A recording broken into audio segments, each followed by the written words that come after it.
Medical కాలేజీలో private వ్యక్తుల చేతుల్లో పెట్టేందుకు తెలుగుదేశం పార్టీ చూపుతున్న అత్యుత్సాహం కారణంగా ఆ పార్టీ ప్రజల్లో ఒక విశ్వసనీయతను పూర్తిగా కోల్పోతోంది. అంతో ఎంతో ఉన్న విశ్వసనీయతను కూడా. ఈ మెడికల్ కాలేజీల విషయంలో తాము వైఎస్ఆర్ కాంగ్రెస్ పార్టీతో పోరాటం చేస్తున్నామని తెలుగుదేశం పార్టీ అనుకుంటే పొరపాటే. నేరుగా ప్రజలతోనే తెలుగుదేశం పార్టీ వివాదాన్ని పెట్టుకుంది. నేరుగా ప్రజలతోనే ఈ రాష్ట్ర ప్రభుత్వం ఇప్పుడు గొడవకు దిగింది. జగన్మోహన్ రెడ్డి మేము అధికారంలోకి వచ్చిన తర్వాత ఈ మెడికల్ కాలేజీని మళ్ళీ వెనక్కి తీసుకుంటామని అన్నప్పుడు తెలుగుదేశం పార్టీ దాన్ని నెగిటివ్ గా చూపించే ప్రయత్నం చేసింది. జగన్మోహన్ రెడ్డి చూసారా బెదిరిస్తున్నాడు వచ్చే వాళ్ళని అని. కానీ ఆ సమయంలో ప్రజల నుంచి కావచ్చు, మరి ముఖ్యంగా సోషల్ మీడియాలో రిఫ్లెక్ట్ అయిందంతా ఏంటి? జగన్మోహన్ రెడ్డి ఏం తప్పు మాట్లాడుతున్నారు? ప్రభుత్వానికి సంబంధించిన ఆస్తుల్ని ప్రైవేట్ వాళ్ళు కొట్టేస్తూ ఉంటే మేము మళ్ళీ అధికారంలోకి వచ్చిన తర్వాత తిరిగి ప్రభుత్వ పరం చేస్తామంటున్నారు. ఆయనే సొంతానికి చేసుకుంటామని అనడం లేదు కదా.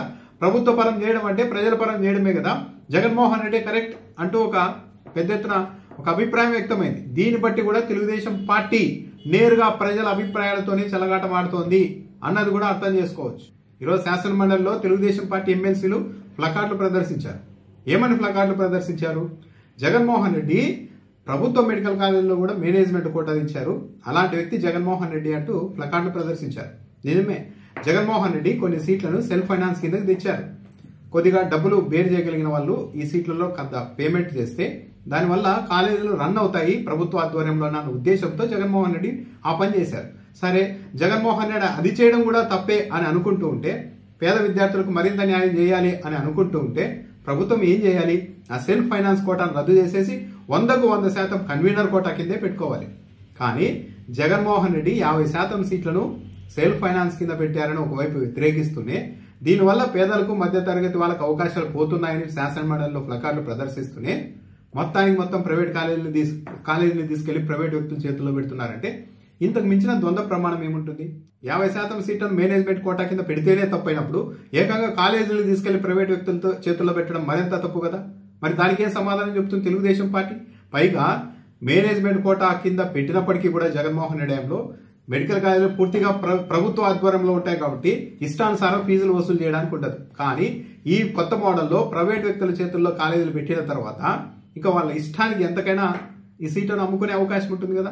పైగా టెండర్ నిబంధనలు చూస్తే కేవలం ఒక్క టెండర్ వచ్చినా, ఒక్క బిడ్ వచ్చినా సరే కాలేజీలను అప్పగించేయచ్చు అని చెప్పి జీవోలో చెబుతున్నారు. అసలు ఏంటి పరిస్థితి?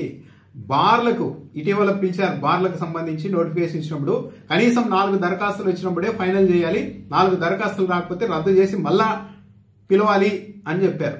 అలాంటిది ఇంత ఇంపార్టెంట్ అయిన మెడికల్ కాలేజీకి సంబంధించి ఒక బిడ్ వచ్చిన సార్లు కట్టబెట్టేయాలి అని ప్రభుత్వం ఆలోచన చేస్తోంది అంటే ఇంకెవరూ రారు ఎందుకు అనుకుంటోంది?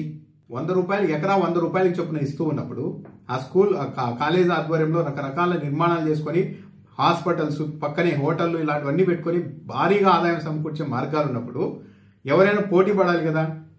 కానీ ఒక్క బిడ్ వచ్చినా సరే ఇవ్వాలి అని అంటూ ఉన్నారంటే ఇంక ఎవరిని బిడ్డులో పాల్గొనకుండా ఆల్రెడీ ఫిక్స్ అయిపోయారా చేయడానికి? కాబట్టి ఒక్క బిడ్డు వేయించి ఒక్కొక్క కాలేజీకి కట్టబెట్టేయాలని నిర్ణయించుకున్నారా? పైగా ఈ రోజు కూడా తెలుగుదేశం పార్టీ ఎదురుదాడు ఏంటి? ఈ కొత్త విధానంలో వైద్యం అనేది పూర్తిగా ఉచితంగా ఉంటుంది, ఎవరు డబ్బులు చెల్లించాల్సిన అవసరం లేదంటూ ఒక వాస్తవ దూరమైన అంశాన్ని పదే మళ్ళా ప్రచారం చేస్తూ ఉన్నారు. నిజంగానే డబ్బులు చెల్లించాల్సిన అవసరం లేకపోతే మరి కాలేజీలు ప్రైవేట్ వ్యక్తులైనా ఎలా నిర్వహిస్తారు? ప్రైవేట్ వ్యక్తుల చేతుల్లో కాలేజీలు నిర్వహిస్తారంటే వాళ్ళు డబ్బులు వసూలు చేసుకోవడానికి అనుమతి ఇస్తున్నట్టే కదా. పైగా చారిటీగా నడుపుతారు, ట్రస్ట్ రూపంలో నడుపుతారు, లాభాపేక్ష లేకుండా నడుపుతారంటున్నారు. లాభాపేక్ష ఉంటుందా లేదా అన్నది బయటకు వాళ్ళు చూపెట్టరు కదా. పైగా వాళ్ళు ఇచ్చిన ఆడిట్ రిపోర్ట్లే స్వీకరించాలని కూడా కండిషన్ పెడుతున్నారు. అంటే వాళ్ళ ఇష్టం, వాళ్ళు సమర్పించిన లెక్కల్ని ఓకే అని చెప్పి అంగీకరించాలి ప్రభుత్వం. అలాంటప్పుడు నిజాయితీగా వాళ్ళు ఎందుకు వ్యవహరిస్తారు? పైగా నిబంధనలో ఏం చెప్తున్నారు? 30% బెడ్లను ప్రైవేట్ వాళ్ళు వాళ్ళ ఇష్టానికి అంటే డబ్బులకి వైద్యం అందించవచ్చు 30% బెడ్లలో. మిగిలిన 70% బెడ్లను కూడా ఎవరికి? ఆరోగ్యశ్రీ కింద కేటాయిస్తారని చెప్తున్నారు. ఆరోగ్యశ్రీ కింద అంటే ఏంటి? మళ్ళా రాష్ట్ర ప్రభుత్వ ఖజానా నుండి డబ్బులు చెల్లిస్తారు. అంటే 30% ఏమో సొంతంగా వాళ్ళ ఇష్టానికి 30% బెడ్లలో వైద్యం చేసుకోవచ్చు, మిగిలిన 70% సంబంధించిన బెడ్లలో మళ్ళీ ఆరోగ్యశ్రీ గురించి డబ్బులు వెళ్తాయి. అంటే 100% అయితే ప్రైవేట్ వ్యక్తులకు ఆదాయం వెళ్తుంది కదా. ఇక ఉచితం అన్నది ఎక్కడుంది దీంట్లో? బీజేపీ నుంచి వైద్య శాఖ మంత్రిగా ఉన్న సత్యకుమార్ లేదు పీపీపీ మోడలే కరెక్ట్, ప్రభుత్వ ఆధ్వర్యంలో వీటిని నడపలేమని చెప్తున్నారు కదా. మరి కేంద్ర ప్రభుత్వమే బీజేపీది కదా. మరి దేశవ్యాప్తంగా అన్ని రాష్ట్రాలకు రాష్ట్ర ప్రభుత్వాల ఆధ్వర్యంలో మెడికల్ కాలేజీలు నిర్మించుకునేందుకు ఎందుకు అవకాశం ఇస్తున్నారు? ఈ మోడలే తప్పు, ప్రభుత్వ ఆధ్వర్యంలో మెడికల్ కాలేజీలు హాస్పిటల్ కట్టడమే తప్పు అన్న కాన్సెప్ట్ అయితే నరేంద్ర మోడీ గారి ద్వారా కేంద్ర ప్రభుత్వమే ఒక నిర్ణయం తీసుకోవచ్చు కదా. ఈ దేశంలో ఎక్కడా కూడా ప్రభుత్వ రంగంలో మెడికల్ కాలేజీలు హాస్పిటల్ కట్టడానికి వీలు లేదు, అలా అయితే మేము అనుమతులు ఇవ్వమని చెప్పొచ్చు కదా. అందరూ పీపీపీ మోడల్కి వెళ్ళండి అని చెప్పొచ్చు కదా. పక్క రాష్ట్రంలో తెలంగాణతో సహా పలు రాష్ట్రాల్లో పదుల సంఖ్యలో హాస్పిటల్ కట్టారు, మెడికల్ కాలేజీలు కట్టారు. అవన్నీ ప్రభుత్వ ఆధ్వర్యంలో కట్టినప్పుడు ఒక ఏపీలో మాత్రమే ప్రభుత్వ రంగంలో ఇవి నడవవు అని ఎలా చెప్తున్నారు మంత్రి కావచ్చు, ముఖ్యమంత్రి గారు కావచ్చు. ఆందోళన కలిగించే అంశం ఏంటంటే ఇంత ప్రజా వ్యతిరేకత వస్తున్నా మరీ ఎదురుదాడి, అవాస్తవాలతో ఎదురుదాడి చేసి మెడికల్ కాలేజ్ రోడ్డు మీద వెళ్తూ ఉంటే కనిపిస్తూ ఉంటాయి. లేదు అక్కడ మెడికల్ కాలేజీ లేదు, అదంతా ఒక గ్రాఫిక్స్ అంటూ అక్కడ ముళ్ళ పొదల్లోకి వెళ్ళి వెనక నుంచి ఫోటోలు తీసి వీడియోలు తీసి రకరకాలుగా మంత్రులతో సహా ఈ పని ఎందుకు చేస్తూ ఉన్నారు. అటువైపు ఇప్పుడు పులివెందుల మెడికల్ కాలేజ్ ఉంది, మెయిన్ రోడ్డు మీద కట్టారు.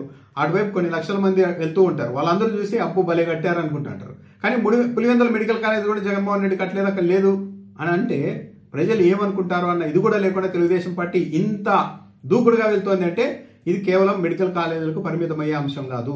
భవిష్యత్తులో దాదాపు అన్ని రంగాల్ని ప్రైవేట్ వ్యక్తుల చేతుల్లో పెట్టేందుకు రాష్ట్ర ప్రభుత్వం ముందుకు వెళ్తున్నట్టుగా ఉంది.